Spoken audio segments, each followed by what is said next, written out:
चलिए बच्चों, आर्टिकल्स में हम लोग आगे पढ़ रहे हैं। यूज ऑफ आर्टिकल दी। दी जो होता है बच्चों एक डेफिनेट आर्टिकल होता है, यानी कुछ एक खास चीज़ों के आगे कुछ एक खास क्राइटेरियाज होते हैं जहाँ पे हम दी का इस्तेमाल करते हैं। अब हम दी का इस्तेमाल कैसे और कहाँ कहाँ करेंगे वो मैं आपको बताती हूँ। Use of the. The is used before a specific person, place और थिंग और एनिमल।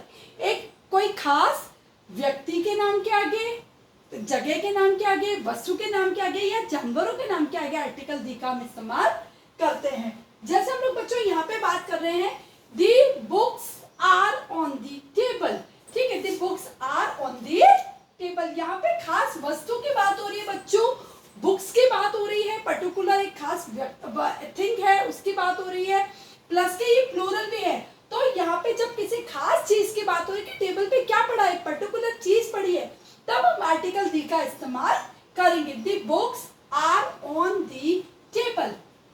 नेक्स्ट एग्जांपल है बच्चों अपना, दी ताज महल इज इन आगरा। ठीक है, हम लोग बात कर रहे हैं बच्चों ताजमहल की स्पेसिफिक बिल्डिंग का नाम है, उसको एक पर्टिकुलर प्रॉपर नाम दिया गया है और खास बिल्डिंग और अपने आप में जो यूनिक है। तो ऐसी चीजें जो अपने आप में यूनिक होती है, खास होती है, उनके जैसा कोई मतलब कंपैरिजन या उनके जैसा दूसरा कुछ नहीं होता है, तो उसके नाम से हम उसको जैसे पहचान सकते हैं। तो ऐसी चीज़ों के नाम के आगे हम आर्टिकल दी का इस्तेमाल करेंगे। इसके अलावा बच्चों शहरों के नाम के आगे, देशों के नाम के आगे और अलग अलग नदियों के नाम के आगे, पहाड़ों के नाम के आगे, बुक्स के नाम के आगे, तो ऐसी जो खास स्पेसिफिक चीज़ें होती हैं उन सब के नाम के आगे हम लोग आर्टिकल दी का इस्तेमाल करते हैं। तो यहाँ तो हो गई बच्चों आर्टिकल दी की बात।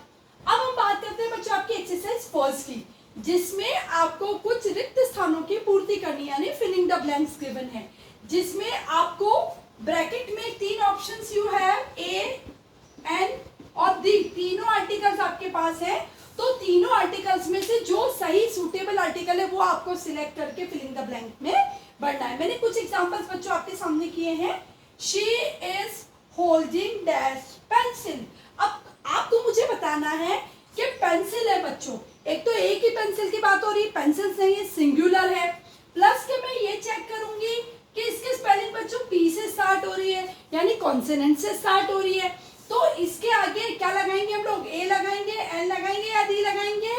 वेरी गुड, हम आर्टिकल ए का इस्तेमाल करेंगे, क्योंकि एन आर्टिकल का इस्तेमाल तो हम लोग बच्चों ए, ई, आई, ओ और यू से जो शब्द स्टार्ट होते हैं उनके साथ करते हैं। दी का इस्तेमाल कुछ खास डेफिनेट चीज की बात होती है तब हम करते हैं। तो अब हमारे पास बचा आर्टिकल ए, क्योंकि पेंसिल वर्ड सिंगुलर भी है और ये कॉन्सोनेंट से भी स्टार्ट हो रहा है, तो हम आर्टिकल ए का इस्तेमाल करेंगे। अब नेक्स्ट देखते हैं बच्चों, the sun rises in the east. East क्या होती है बच्चों, डायरेक्शन होती है, चार डायरेक्शन होती है, ईस्ट, वेस्ट, नॉर्थ और साउथ। तो ईस्ट भी डायरेक्शन है। तो बच्चों जैसा मैंने अभी आपको बताया था कि आर्टिकल डायरेक्शन फिक्स है बच्चों, उसमें कोई चेंजेस नहीं होते, वो डेफिनेट है। तो ऐसी चीजें जो डेफिनेट है उसमें कोई चेंजेस नहीं होते, उनके नाम के आगे भी हम लोग दी आर्टिकल का इस्तेमाल करते। नदियों के नाम के आगे, पहाड़ों के नाम के आगे, दिशाओं के नाम के आगे, खास बुक्स के नाम के आगे और जो खास कंटिनेंट होते हैं, कंट्रीज होती हैं, उनके नाम के आगे तो हम आर्टिकल दी का इस्तेमाल करते हैं। तो क्या एग्जाम्पल है, द सन राइजेस यानी सूरज उगता है in the east. Meera is in dash garden. अब इन खास जगह पे है मीरा, हमें पता है कि पर्टिकुलर गार्डन की ही बात हो रही है, एक निश्चित जगह की बात हो रही है, इसीलिए हमने यहाँ पे आर्टिकल दी का इस्तेमाल किया। Meera is in the garden. Meera कहाँ पे है बच्चों, खास एक जगह पे गार्डन में, इसीलिए हमने इसके यहाँ पे दी का इस्तेमाल किया है। अब हम लोग बात करते हैं बच्चों, ये तो आपकी फर्स्ट एक्सरसाइज हो गई।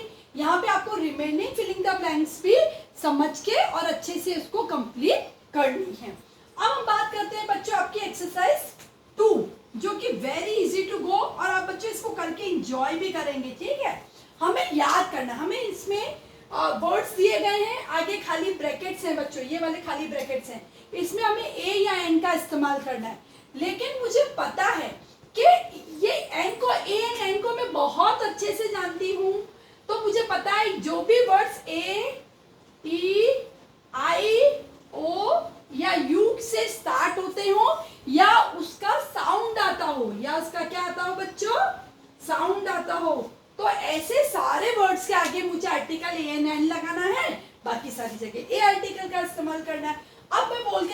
बच्चों, ORANGE, ऑरेंज। ऑरेंज कहाँ है भाई? ओ, यस, मुझे ओ की साउंड आ रही है, तो मैं यहाँ पे आर्टिकल ANN लगाऊंगी, एन ऑरेंज हो जाएगा बच्चों। अब नेक्स्ट वर्ड है मेरा FROG, फ्रॉग। देखिए बच्चों, एफ इसमें आता है क्या? AEIOU में नहीं आता है, एफ कॉन्सोनेंट है, तो मैं यहाँ पे आर्टिकल ए का इस्तेमाल करूंगी। अब देखिए UMBRELLA क्या होता है? Umbrella, very correct. तो अम्ब्रेला है बच्चों, देखो यू से स्पेलिंग स्टार्ट हो रही है, यू यहाँ वॉवेल में आता है, तो मैं लिखूंगी एन अम्ब्रेला। अब देखिए अनियन, ONION, अनियन, ओ की साउंड आ रही है बच्चों, ओ से स्टार्ट हो रही है, तो एन अनियन। अब देखिए यहाँ पे हम लोग मूवी देखते हैं ना बच्चों स्पाइडरमैन की, वो SPIDER, स्पाइडर है ना, स्पाइडर, तो एस से स्टार्ट हो रही है, यहाँ वॉवेल का साउंड नहीं आ रहा, तो मैं अ स्पाइडर लिखूंगी बच्चों। यहाँ पे है PARROT, पैरेट। पैरेट क्या होता है? यस, वेरी गुड, तोता होता है पैरेट, तो हम लोग लिखेंगे अ पैरेट, क्योंकि इसकी स्पेलिंग वॉवेल से स्टार्ट नहीं हो रही है और मुझे वॉवेल की साउंड भी नहीं आ रही है। तो आई होप बच्चों आपको अच्छे से समझ में आ गया कि आर्टिकल दी का इस्तेमाल डेफिनेट नेम्स के आगे, चाहे वो किसी पर्सन का नेम हो, किसी प्लेस का नेम हो, किसी थिंग या एनिमल का नेम हो, जो एक निश्चित नाम होता है या निश्चित जगह होती है, निश्चित कोई आर्टिकल की बात होती है, तब हम आर्टिकल दी का इस्तेमाल करते हैं। जैसे कि एग्जाम्पल था बच्चों, the books are on the table, यहाँ पे बुक्स के लिए लिखा गया है कि किताबें कहाँ पड़ी है? ऑन द टेबल, एक खास चीज पड़ी है।